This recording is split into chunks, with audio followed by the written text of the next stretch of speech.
Under the vast, star-studded Canberra night sky, where the southern constellations wheeled in silent majesty above Exhibition Park, the Spilt Milk Festival pulsed with an electric life of its own, drawing thousands together in celebration, music, and unforgettable moments. Thousands of souls had gathered on that fateful Saturday, December 13th, 2025, drawn like moths to the flame of music's greatest modern poet, Kendrick Lamar.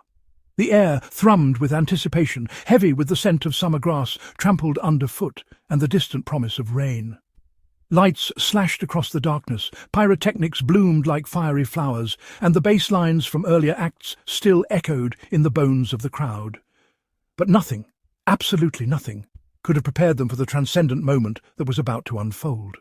Kendrick Lamar strode onto the stage like a king reclaiming his throne, his presence alone enough to hush the roaring sea of fans.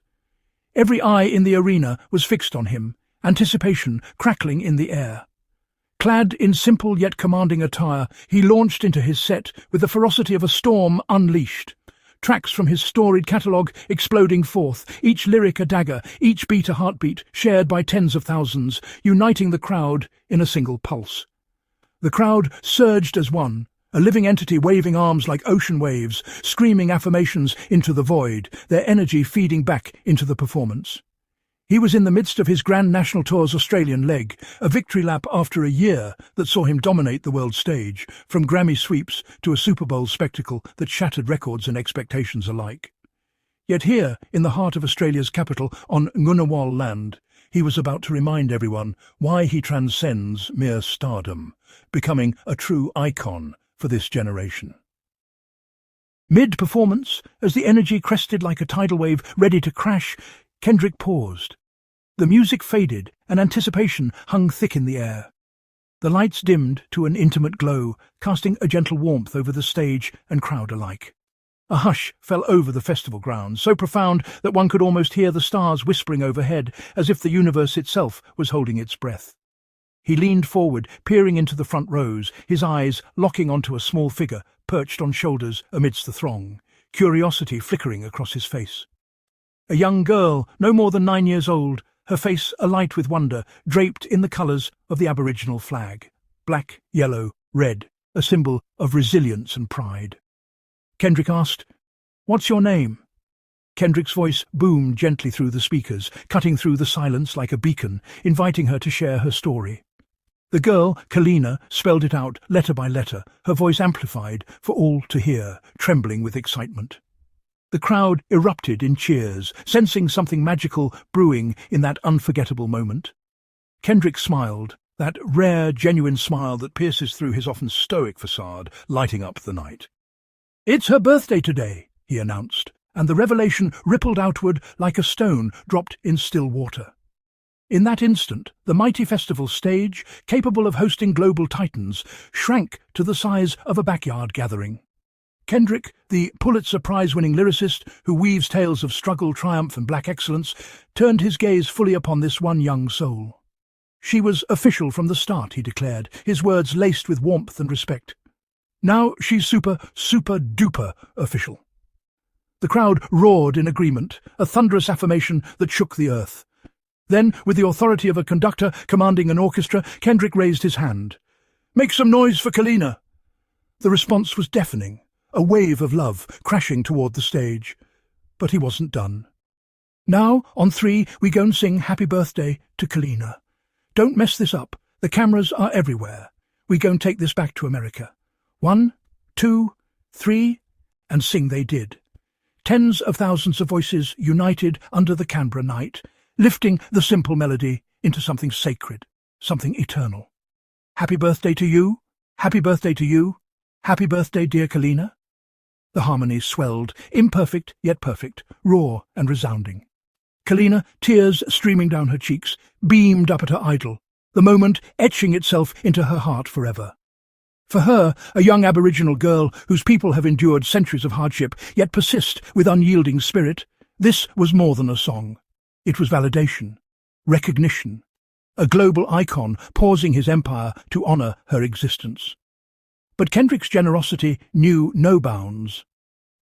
As the final notes faded, he reached for a piglang hat, the emblem of his creative empire, and signed it with deliberate care. Then, with a gentle toss that arced gracefully through the spotlights, he sent it sailing into her waiting hands. The crowd exploded anew, a cathartic release of joy and awe. Kalina clutched the hat to her chest, her tears now flowing freely, overwhelmed by the weight of the gesture. In that hat lay not just merchandise, but a talisman, a piece of history, a bridge between worlds. This was no scripted publicity stunt. This was Kendrick Lamar at his core, a man who rose from the streets of Compton, channeling the pain and power of his community into art that resonates across continents and generations. His lyrics often speak to the marginalized, the overlooked, the unheard, the young dreamers fighting for their place in a world that too often ignores them and their stories. And here, on foreign soil, far from home, he saw in Kalina a reflection of that struggle and that strength. An Aboriginal child, inheritor of the oldest living culture on earth, carrying ancient wisdom forward, standing in a sea of revellers, her birthday amplified to the heavens by a voice that echoes black pride worldwide. The moment rippled far beyond the festival fences and into hearts everywhere. In a year where Kendrick had battled and triumphed on the grandest stages, slaying dragons in lyrical warfare, and uniting generations with his anthems and his message, this quiet interlude spoke loudest of all. It reminded us that true greatness lies not in dominance alone, but in lifting others up. Music, at its purest, isn't about the performer towering above. It's about connection, about turning strangers into family under a shared sky, if only for a night. As Kendrick resumed his set, the energy soared to new heights, fueled by the purity of what had just transpired. Fireworks lit the night anew, but the real explosion was in the hearts of those present. For Kalina, that night became legend, a story to tell for lifetimes of the day a king of hip-hop crowned her in song and gift. For the crowd, it was a revelation that even in the chaos of a massive festival, individual humanity can shine through. Under the Canberra night sky, Kendrick Lamar didn't just perform, he wove magic. He halted the world's roar to serenade one young soul, sealing the memory with a signed token of affection. A global icon honouring a child of ancient lineage, bridging oceans of experience with a simple act of kindness. And in doing so, he etched an indelible truth into the ether. Music isn't mere performance, it's communion, it's healing. It's the unbreakable thread that binds us all, reminding every dreamer, no matter how small they feel, that they matter profoundly. In an era of fleeting trends and digital detachment, moments like this endure. They inspire, they heal divides. Kalina walked away with a hat on her head and stars in her eyes, forever changed. And the world, watching from afar, was reminded once more why Kendrick Lamar isn't just an artist. He's a force of light in the darkness.